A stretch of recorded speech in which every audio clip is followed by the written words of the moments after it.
Cap, c'est pareil pour toi? Heu, alors non, c'est pas pareil pour moi, chiche et TCAP.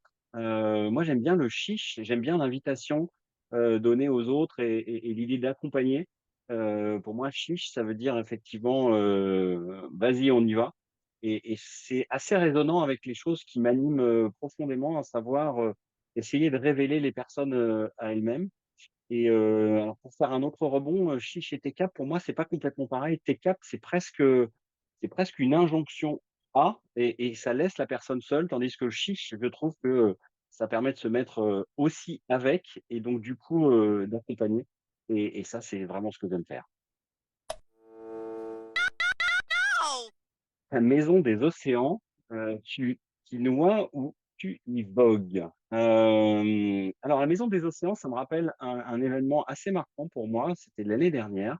C'était le lieu où en fait, avec mon équipe, on a reçu un prix d'innovation et un prix d'équipe innovante, qui a été remis par, un groupe qui s'appelle le Club des directeurs innovation et donc qui rassemble effectivement des personnes qui travaillent sur le suivi de l'innovation et moi, c'est un sujet qui me passionne et voilà, donc c'était un moment de grande fierté, un grand moment où en tant que, manager de cette équipe-là, j'étais content de pouvoir monter, avec l'ensemble de l'équipe et de célébrer, ce qu'on avait, construit ensemble, qui dans un contexte qui n'a pas été toujours un contexte très, très, très facile et donc d'avoir une forme de reconnaissance extérieure de la part d'une communauté, qui compte pour nous, c'était important et puis petit, élément supplémentaire, c'était aussi l'occasion de se revoir parce que, dans l'équipe, il y avait 2 personnes qui avaient quitté, l'équipe pour aller faire autre chose et je crois que ça, c'est aussi un rôle de manager que d'accompagner les personnes à grandir ailleurs et bien, c'était l'occasion de se retrouver, physiquement ensemble et ça, c'était chouette. Alors, on parlait d'océan, quel est ton voyage préféré? Moi, le voyage que je préfère, c'est, celui qui consiste à accompagner, enfin, pour moi, c'est assez résonnant avec, la définition de facilitation. Pour moi, un facilitateur, c'est quelqu'un qui accompagne un voyage qui est pas le sien et ça, je trouve que c'est se mettre au service, d'une équipe et c'est pour moi aussi, un des rôles du manager. C'est-à-dire que le manager, il y a une forme de dualité entre, voilà, se mettre au service de l'équipe pour accompagner quelque chose, donc là, dans un rôle de facilitation et puis un rôle de enfin, manager en tant que lui-même et pour moi, c'est aussi, révéler, enfin, je l'ai déjà dit tout à l'heure, mais c'est aussi révéler les personnes à elles-mêmes, révéler le collectif à lui-même et ça, je pense que le manager a un vrai rôle à jouer là-dedans. Il y avait vraiment marqué catalyseur sur ta carte de visite? Oui, oui, il y avait vraiment marqué, voilà, ce mot-là. C'est un mot que j'aime beaucoup, vous voyez, je me présente comme Olivier Leclerc de Co-Catalyst, qui est la petite boîte que je viens de créer. Pour moi, heu, c'est vraiment le rôle du manager d'être le catalyseur de l'équipe et un catalyseur, en chimie, voilà, c'est ce qui accélère des réactions chimiques, c'est ce qui les permet et donc là, je pense que, voilà, le manager a ce rôle-là. C'est aussi le rôle de faire grandir l'équipe. J'en ai déjà parlé tout à l'heure, hein. Hem, il y a il y a aussi cette dualité entre faciliter et faire grandir. Je suis au service en tant que manager du collectif et puis en même temps, j'oriente et je donne la direction et donc il y a une forme d'ambidextrie. On parle souvent d'ambidextrie organisationnelle, mais il y a aussi de l'ambidextrie dans la posture du manager, orienter et puis, faciliter et permettre aux autres de grandir. Affirmation de soi ou se nourrir des autres? En fait, c'est un «ou» qui est pas un «ou» exclusif, c'est un «ou» inclusif. Je pense que c'est effectivement quelque chose d'assez intéressant dans les 2. C'est-à-dire que, je crois que ne pas se fondre dans le collectif, et se dissoudre dans le collectif est important. Et donc s'affirmer et exister et en même temps dans des dynamiques d'intelligence collective, de savoir écouter les autres, savoir rebondir sur ce que les autres disent. Je crois qu'il y a beaucoup de valeur à, entendre la diversité des points de vue, la diversité des regards, être dans une démarche d'écoute active.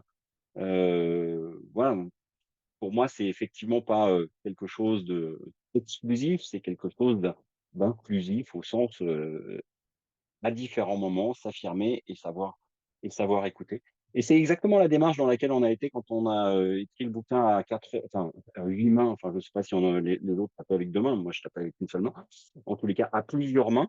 Mais, voilà, c'était, exprimer chacun ce qu'on voulait, dire par rapport au sujet et en même temps, accueillir les rebonds des autres, pour arriver à en faire quelque chose qui soit, je dirais cohérent, et puis, enfin, ça a été aussi l'occasion et ça à titre personnel, l'occasion de se nourrir, de ce que les autres, apportaient et dans la diversité des gens qui ont écrit le livre, il y en a qui sont de très grands connaisseurs et des mêmes professeurs et qui enseignent le management, qui connaissent toutes les théories associées à ça et puis d'autres comme moi qui sont plutôt, praticiens et sur le terrain et donc du coup, enfin voilà, d'avoir des échanges croisés, c'était aussi une occasion très intéressante. Pardon, je faisais une petite incise sur le livre, mais dans la vraie vie, et voilà, aussi cette dualité, entre les 2, voilà, ça dépend du moment. Pour conclure, toi aussi tu te balades avec un âne. Oui, j'aime bien les ânes. J'aime bien cet animal-là qui est assez, câlin et qui rend bien des services. Pourquoi, cette allusion-là? Heu, Parce que j'aime bien cette citation de Stevenson, et donc le chemin de Stevenson où on voyage avec des ânes. L'important ce n'est pas la destination, c'est le voyage et effectivement, c'est intéressant d'avoir une destination parce que ça donne un prétexte à, mais probablement, là où il y a toute la richesse, c'est, d'accueillir, ce qui se passe pendant le voyage, les rencontres qu'on peut y faire et le cheminement de chacun pendant ce parcours-là. C'était donc la dernière question pour conclure. Et donc maintenant, on va pouvoir laisser place aux questions du public. Je te laisse driver, Olivier. Olivier. Donc, il y a Olivier Leclerc et Olivier Le Pas Clair. Je vous fais le jeu de mots parce qu'il va sortir forcément. Eh bien, donc voilà. Est-ce que vous avez des questions donc directement à Olivier?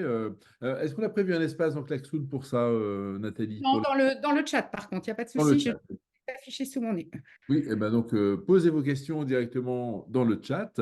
Voilà, donc par rapport au parcours d'Olivier en entreprise, qui a donc accompagné un certain nombre de sujets internes, à la fois comme catalyste, comme manager, comme facilitateur.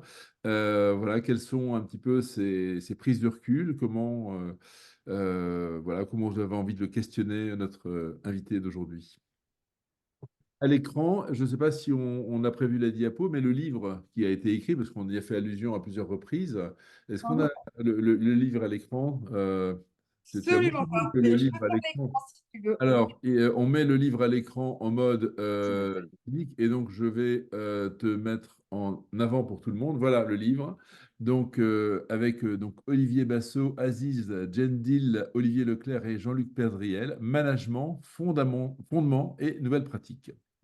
Voilà, c'était important quand même de le partager.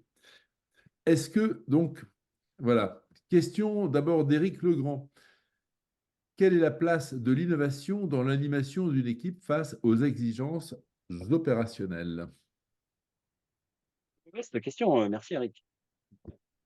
Hem En fait, j'ai presque envie de renvoyer une autre question. Quelle est la définition de l'innovation? Parce qu'en fait, ça peut dépendre de ça. Je crois que, on peut innover dans tout ce que l'on peut faire et le simple fait de se re-questionner, savoir, pourquoi est-ce qu'on fait cela? Pourquoi est-ce qu'on le fait comme ça? Permet de d'amener quelque chose qui est de l'ordre de l'innovation. Donc pour moi, c'est pas des choses qui sont, si incompatibles que ça. On peut, faire autrement en répondant à des exigences opérationnelles. Après, il y a un petit enjeu, c'est, le temps qu'on y consacre ou en tous les cas la charge mentale, si on prend une expression très à la mode qui veut un peu rien dire ou qui veut dire beaucoup de choses, pour, voilà, se permettre de faire un petit peu autrement par rapport à ça. Je ne sais pas si ça répond complètement à ta question Eric, mais en tous les cas, c'est comme ça que j'aurais envie de, de la tourner, sur ce thème. Eric, ça te convient? Euh, oui, alors après, peut-être as-tu, Olivier, je sais pas, une précision peut-être à donner sur comment donner vraiment de la place. Alors j'entends la question, la réponse par rapport au fait de se questionner, mais souvent, justement, la pression du temps est là. Et je sais pas, est-ce que tu as, toi, une manière d'animer ou peut-être d'avoir développé justement la place de l'innovation dans l'équipe? Est-ce qu'il y avait une manière peut-être de l'amener, l'innovation? En fait, moi, j'ai souvent questionné les personnes sur, quel sens elles voulaient donner à leur action et ce qu'elles cherchaient à faire, aussi au sein du collectif. C'est-à-dire que prendre le temps de questionner et de savoir quelle est réellement l'envie des personnes dans ce contexte-là et donc quelque part d'instaurer un climat qui permet à chacun de s'exprimer sur ce sujet-là. C'était pour moi, en tous les cas dans ma posture de manager, un moment qui permettait de favoriser ce genre de choses, ce genre de choses. Et je crois aussi qu'en tant que manager, on a une forme de responsabilité aussi sur, quelque part, arrêter de répondre à la pression permanente du temps qui vient d'en haut en disant: «Il faut aller plus vite, il faut faire plus de ceci, il faut faire plus de cela». Il y a un peu un rôle d'amortisseur, je crois, pour permettre à l'équipe de prendre une forme de respiration et donc du coup aussi de penser un peu autrement. Merci Olivier. Alors on a maintenant deux autres questions concernant justement le terme de catalyste. Je m'interroge, nous dit Charlène Cruz, sur le terme catalysé que j'aime beaucoup, car c'est rarement le besoin exprimé par le client. Est-ce bien compris? Comment l'expliquer ou le faire exprimer par le client pour susciter le besoin? Et autre question dans le même sens de Jacques Fuchs, sur en tout cas la même thématique, le rôle de catalyse n'est-il pas un sous-rôle du facilitateur? Merci pour les questions. Je suis pas sûr de complètement comprendre la question de Charlène. Peut-être, elle peut préciser ou Exactement. reformuler parce que Je Par vais me permettre Charlène. de préciser, ouais, toutes mes excuses. En fait, je me positionne pas là dans cette question en tant que manager. Je me positionne vraiment en tant que facilitatrice. Alors moi, je travaille dans un cabinet de conseil, donc j'ai vraiment besoin de, d'acculturer, de pédagogiser, c'est absolument pas le mot, mais en tout cas d'expliquer les bénéfices. Et, euh, et voilà, c'est cette approche-là de vente, un petit peu des pratiques de la facilitation. Je cherche moi-même à définir le plus clairement possible pour susciter l'intérêt auprès de mes clients. Est-ce que c'est plus clair? ouais, je pense que enfin oui, oui, je pense que c'est plus clair. Après, je sais pas si, associé à cette pédagogie autour de la facilitation et savoir effectivement, quel est le besoin, à quel point, enfin, j'ai du mal à faire complètement le lien avec le mot de catalyseur Oui, parce c'est que pour ça que je ouais, comprends mal en fait le positionnement de co-catalyste. hem, en fait, les éléments chimiques d'une réaction sont là en présence et pour moi, bon, si on fait un parallèle, c'est les personnes qui sont là avec leur, parcours, leur identité, leur envie et moi, je me positionne avec Co-Catalyst, comme un catalyseur, un élément qui permet de faire rentrer en résonance, en collision, en discussion, ces différents éléments. Et c'est en ça que je trouvais que le parallèle entre, la chimie et le rôle de facilitateur était quelque chose qui était intéressant. Je ne sais pas si du coup c'est plus clair, Charlène, ou en tous les cas, Oui. si j'arrive Euh, à exprimer un peu plus clairement, une idée. si, si. Alors, je vais allumer ma caméra, ça sera beaucoup plus agréable. Merci pour cette explication et bravo pour la démarche parce que il va se trouver au travers de ça certainement quelque chose d'encore plus difficile parce que déjà que la facilitation, en tout cas de ce que je vois moi de mon côté, elle est déjà mal comprise et sous-évaluée. Et du coup là, ça rajoute une difficulté supplémentaire. Donc, je vais m'attacher à te suivre de près, Olivier, pour voir de quelle manière est-ce que tu communiques autour de ça et comment est-ce Et qu'on peut inspirer on peut garder le contact après, bah, Absolument. avec plaisir en tout cas, avec plaisir en tout cas. Et effectivement, moi je débute, c'est quelque chose d'assez nouveau pour moi, cette idée de co-catalyste. Mais bon voilà, en fait, après il y a une autre chose qui moi me semble important. J'ai peut-être pas assez insisté là-dessus. Pour moi, les gens qui ont envie, le fait d'avoir envie, pour moi, c'est le truc le plus précieux du monde. Et l'idée, c'est comment arriver à faire en sorte que ces envies-là, elles continuent d'exister et qu'elles aient envie de se polariser pour faire quelque chose en collectif. Et c'est ça que je voudrais arriver à faire avec Co-Catalyst, par exemple. Alors moi, j'ai affaire à des personnes qui n'ont pas encore envie Et et chez qui il faut que j'aille expliquer que ça va être bénéfique pour eux. Hmm. Connaissent pas et qui n'ont pas encore cette envie-là exprimée. La question est bien comprise. Alors, on a d'autres questions. On a notamment Jacques qui avait justement questionné ce rapport entre catalyse et facilitation. Et Jacques vient de relever la main. Est-ce que tu veux préciser ta question, Jacques? Oui, parce que moi, la métaphore de la catalyse, je l'utilise aussi, hein, entre autres avec l'oxygène et l'hydrogène. Et pour moi, le rôle de catalyseur de la facilitation, peut-être avec un grand F, c'est de faire que 1 plus 1 ne fasse pas 1,1, que 1 plus 1 ne fasse pas, sans catalyse 2 au mieux, mais que 1 plus 1 fasse 3, 4 ou 5. Et cette notion de catalyse, ça permet justement de mettre de la synergie entre les composants. Oui, OK. je l'adhère complètement, je suis tout à fait d'accord avec toi. Et puis moi, je dirais même, il y a l'idée de permettre la réaction ou de ne pas la permettre. C'est-à-dire que de temps en temps, on peut mettre les éléments ensemble, et s'il n'y a pas quelque part, alors ça, c'est s'attribuer du mérite, ou en tous les cas, c'est un peu assez immodeste, mais s'il n'y a pas de catalyseur, il n'y a pas de réaction. Absolument, mais Et chimiquement, c'est ce qui se passe. Donc, c'est pour ça que je dis que c'est un sous-rôle du facilitateur avec un grand F.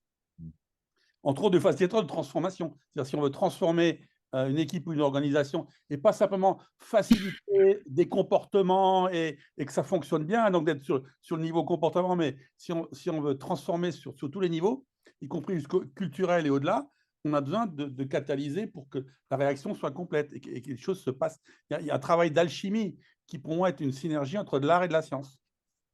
Merci. Alors, on va poursuivre. On a donc Philippe Brézolin qui nous questionne. Tu as écrit un chapitre sur animer une équipe. Quel serait le rôle de la facilitation pour transformer un groupe en équipe? merci Philippe. Cette question, cette vaste question, j'ai pas j'ai pas une prétention d'avoir une réponse, mais une réponse définitive en tout cas, mais partir des envies des personnes, partir des capacités des personnes, partir des expériences des personnes et arriver à faire en sorte qu'elles soient, qu'elles s'alignent, déjà qu'elles s'expriment, deux qu'elles se partagent pour éventuellement qu'elles se polarisent et qu'elles s'orientent ensemble.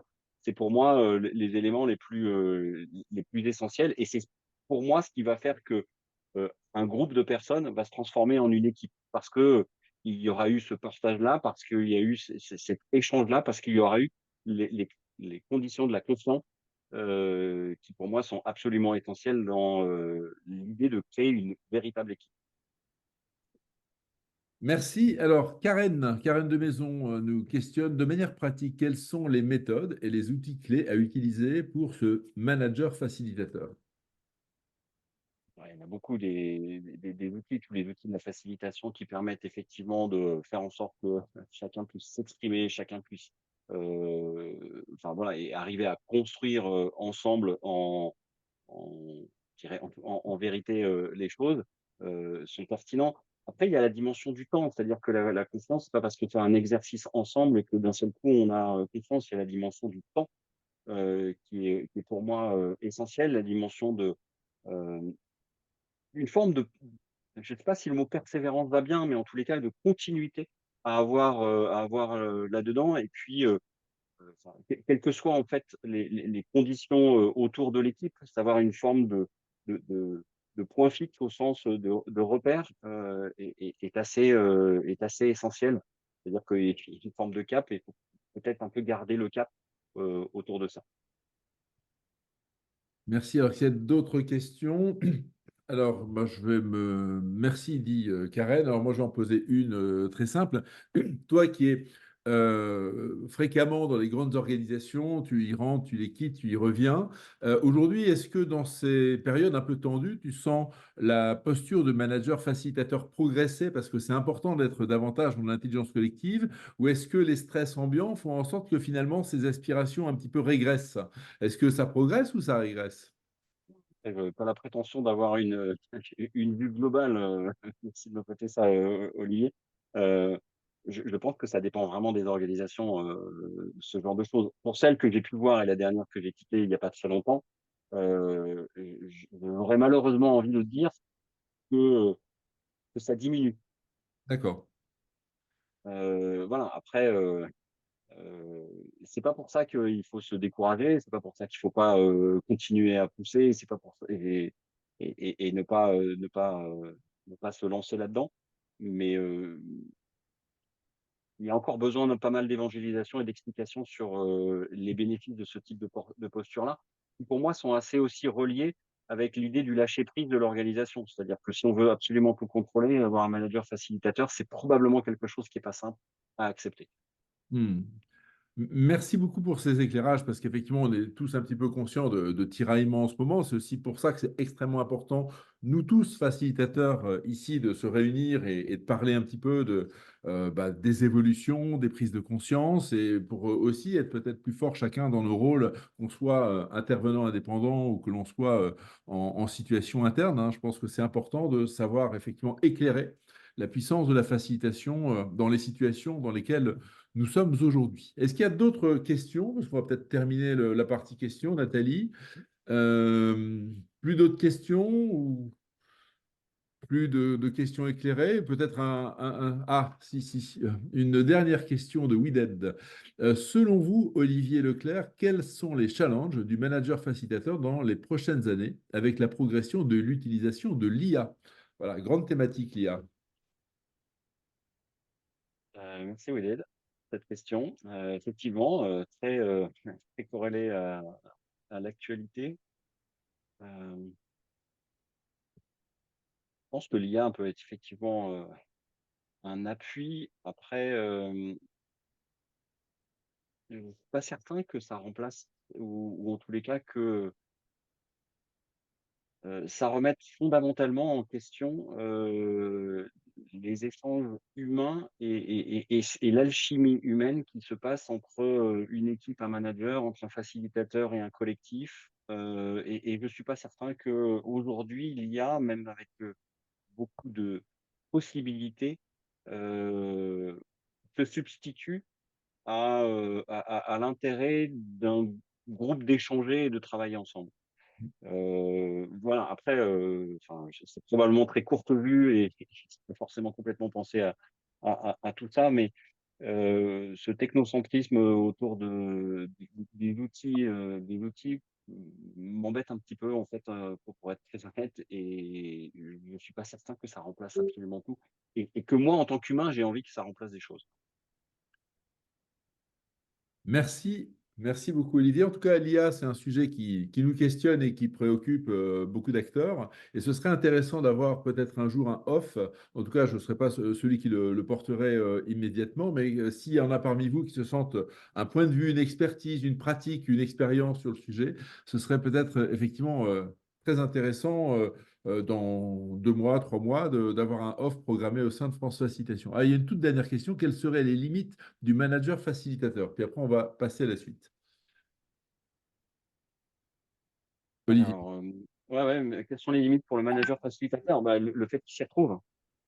Le fait qu'il arrive à rester en énergie, qu'il arrive à rester en équilibre, qu'il arrive à se nourrir de ce genre de choses en tant que personne et un individu. C'est d'ailleurs une des dimensions qu'on aborde dans le livre, à savoir que un être humain est un manager est d'abord un être humain, et donc il a besoin de beaucoup de choses. Après, c'est comme toutes les postures où on est entre guillemets à cheval entre deux éléments, cette idée d'ambidextrie, ça se travaille, et de temps en temps, on est un peu porté d'un côté ou un peu plus porté de l'autre. Donc voilà, la notion d'équilibre et de savoir pourquoi on le fait, je pense que ça fait partie des questions essentielles, me semble-t-il, hein, chef. Merci beaucoup, Olivier. Eh bien, on va poursuivre le programme avec maintenant la partie atelier, Nathalie. Et moi, dès que je prends la parole, on va sur Klaxoon. Donc, nous retournons sur Klaxoon pour ce que nous avons appelé un key break. Donc, key pour Klaxoon et pour clé, parce que c'est un petit workshop express de 20 ou 30 minutes qui va nous apporter des clés, ou au moins le début des clés, sur la facilitation en management. Donc, on démarre par une petite inclusion dite inclusion. Est-ce que tout le monde est bien positionné au même endroit que moi? On va dire que oui, je n'entends personne se plaindre. On n'est que 12 connectés par contre au board, ce qui ne me semble pas beaucoup. Si ça doit être ça. Non, il en manque quand même un peu. Mm. Donc, le premier, la petite inclusion de 5 minutes, c'est vous devez liker les concepts qui vous parlent le plus, sachant que la question est, le management est directement lié à la nature de l'organisation. Alors, selon vous, quelles sont les natures d'organisation qui vous paraissent le plus appelées la facilitation en management? Donc, Olivier en particulier a recensé les organisations iconiques, si on peut dire. Et je vous invite à à regarder les photos et à lire attentivement les textes et à liker ce qui vous parle le plus. Et je mets un petit chrono à, on est combien? 12 sur le board, je vais le mettre à 2 minutes.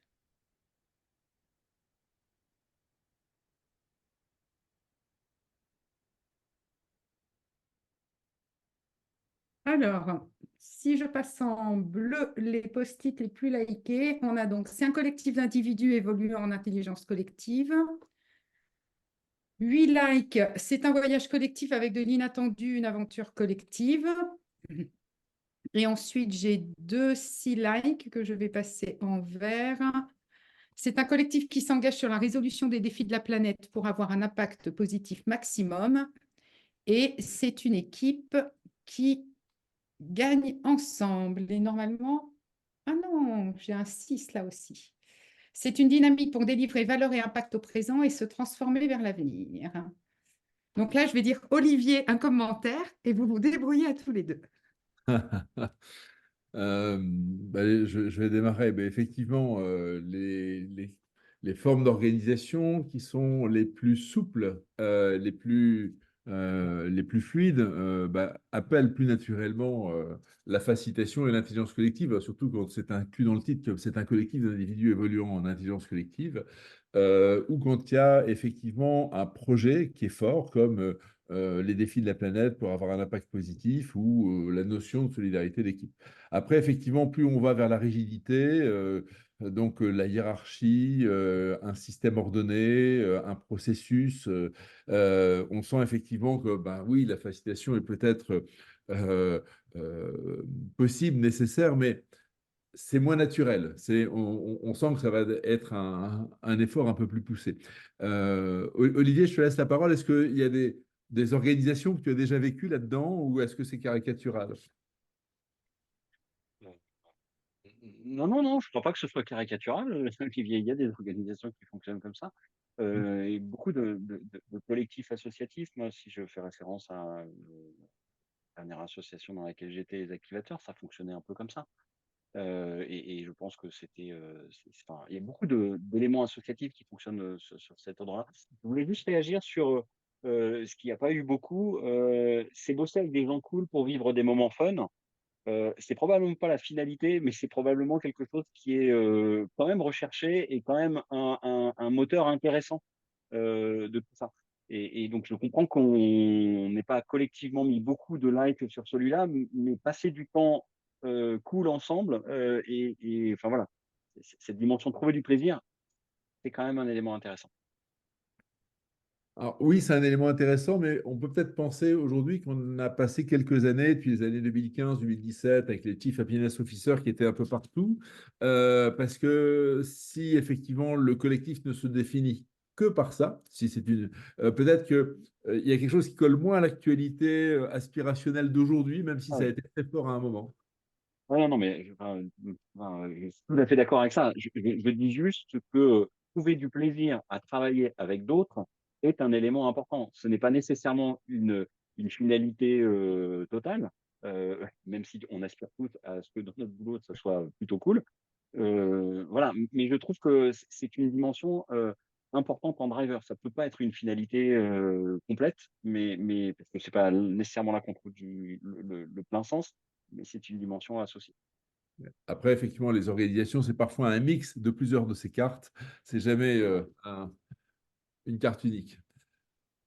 Voilà, ben, Nathalie, nous, les Olivier, te rendons la parole. Donc, maintenant, nous allons passer à la première question. Donc, le but, c'est que vous postiez des post-it en appuyant pour ceux qui ne seraient pas sur le gros bouton. Et puis, une fois que vous avez tapé votre magnifique idée, en appuyant là. Et donc, vous allez avoir 5 minutes pour répondre à la question, témoigner des enseignements de vos expériences de facilitation au management. On a un petit peu ouvert dans la mesure où certains d'entre vous sont ou ont été managers, mais pas tous. Et donc, on est plutôt parti sur le côté enseignement que vous pourriez tirer de votre expérience ou quand vous avez accompagné un collectif ou des managers. Et donc là, je lance mon petit chrono adoré de 5 minutes.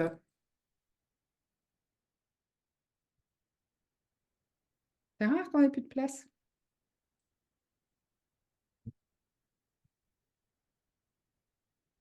Alors, quand le chrono va sonner, enfin, il va s'afficher, je vais vous inviter à aller liker les 3 concepts qui vous parlent le plus, enfin, les 3 post-it qui vous parlent le plus, pour voir si éventuellement on peut en dégager une tendance sur les enseignements qu'on peut tirer de nos expériences de facilitation au management. Donc là, je vous laisse le temps de tout lire. Je vais vous relaisser 3 minutes. Donc, Olivier, un niveau d'engagement augmenté, fluidité et authenticité des échanges entre les membres d'une équipe, animer son équipe par le questionnement partagé du comment sur une intention posée et claire, libérer les potentiels, considérer chacun avec attention et valoriser l'importance du collectif pour réussir la mission de l'équipe, et développement de la confiance entre les membres de l'équipe. Est-ce que ça amène des commentaires à l'un ou à l'autre? Je vais laisser Olivier Leclerc démarrer, puisque j'avais démarré tout à l'heure. Merci Olivier. Euh, Moi, je pense qu'on arrive, enfin, tous dans ce contexte-là, à faire en sorte que le 1 plus 1 dont Jacques parlait tout à l'heure soit plus que 2 et fasse impacte plus que ça. Après, voilà, il y a des éléments intéressants sur le niveau d'engagement, ce que ça veut dire polariser les énergies autour d'un même objectif et, et s'appuyer sur quelque chose qui, à mon avis, essentiel, c'est la confiance. J'en parlais tout à l'heure. Voilà ce que ça. Enfin, pardon, je ne sais que paraphraser les choses que vous avez dites, mais pas autre chose à dire que les éléments essentiels que vous avez mis en avant. Super. On observe à travers tous ces commentaires qu'effectivement, la facilitation intégrée à la posture du manager, ça fonctionne, hein, puisque à la fois pas mal de préceptes, de pratiques de posture sont reformulés complètement dans le regard du manager, mais avec des résultats qui sont quand même très clairs et partagés sur le niveau d'engagement, l'énergie de l'équipe, la force de l'équipe. Enfin, on a à la fois la qualité de fonctionnement et la performance. Et je pense qu'à la lumière de ça, c'est aussi quelque chose qu'on peut, nous, facilitateurs, davantage souligner auprès des acteurs et des organisations qui font appel à nos services.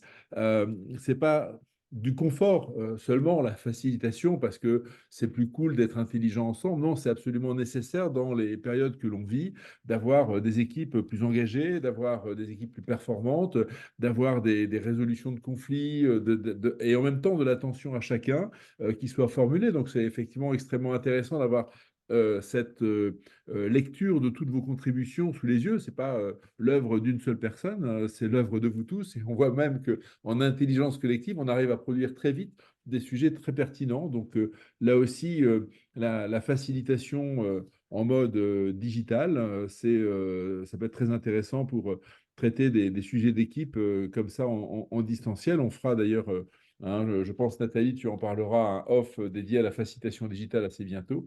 Donc voilà, c'est extrêmement intéressant de lire toutes ces contributions dans le contexte d'aujourd'hui.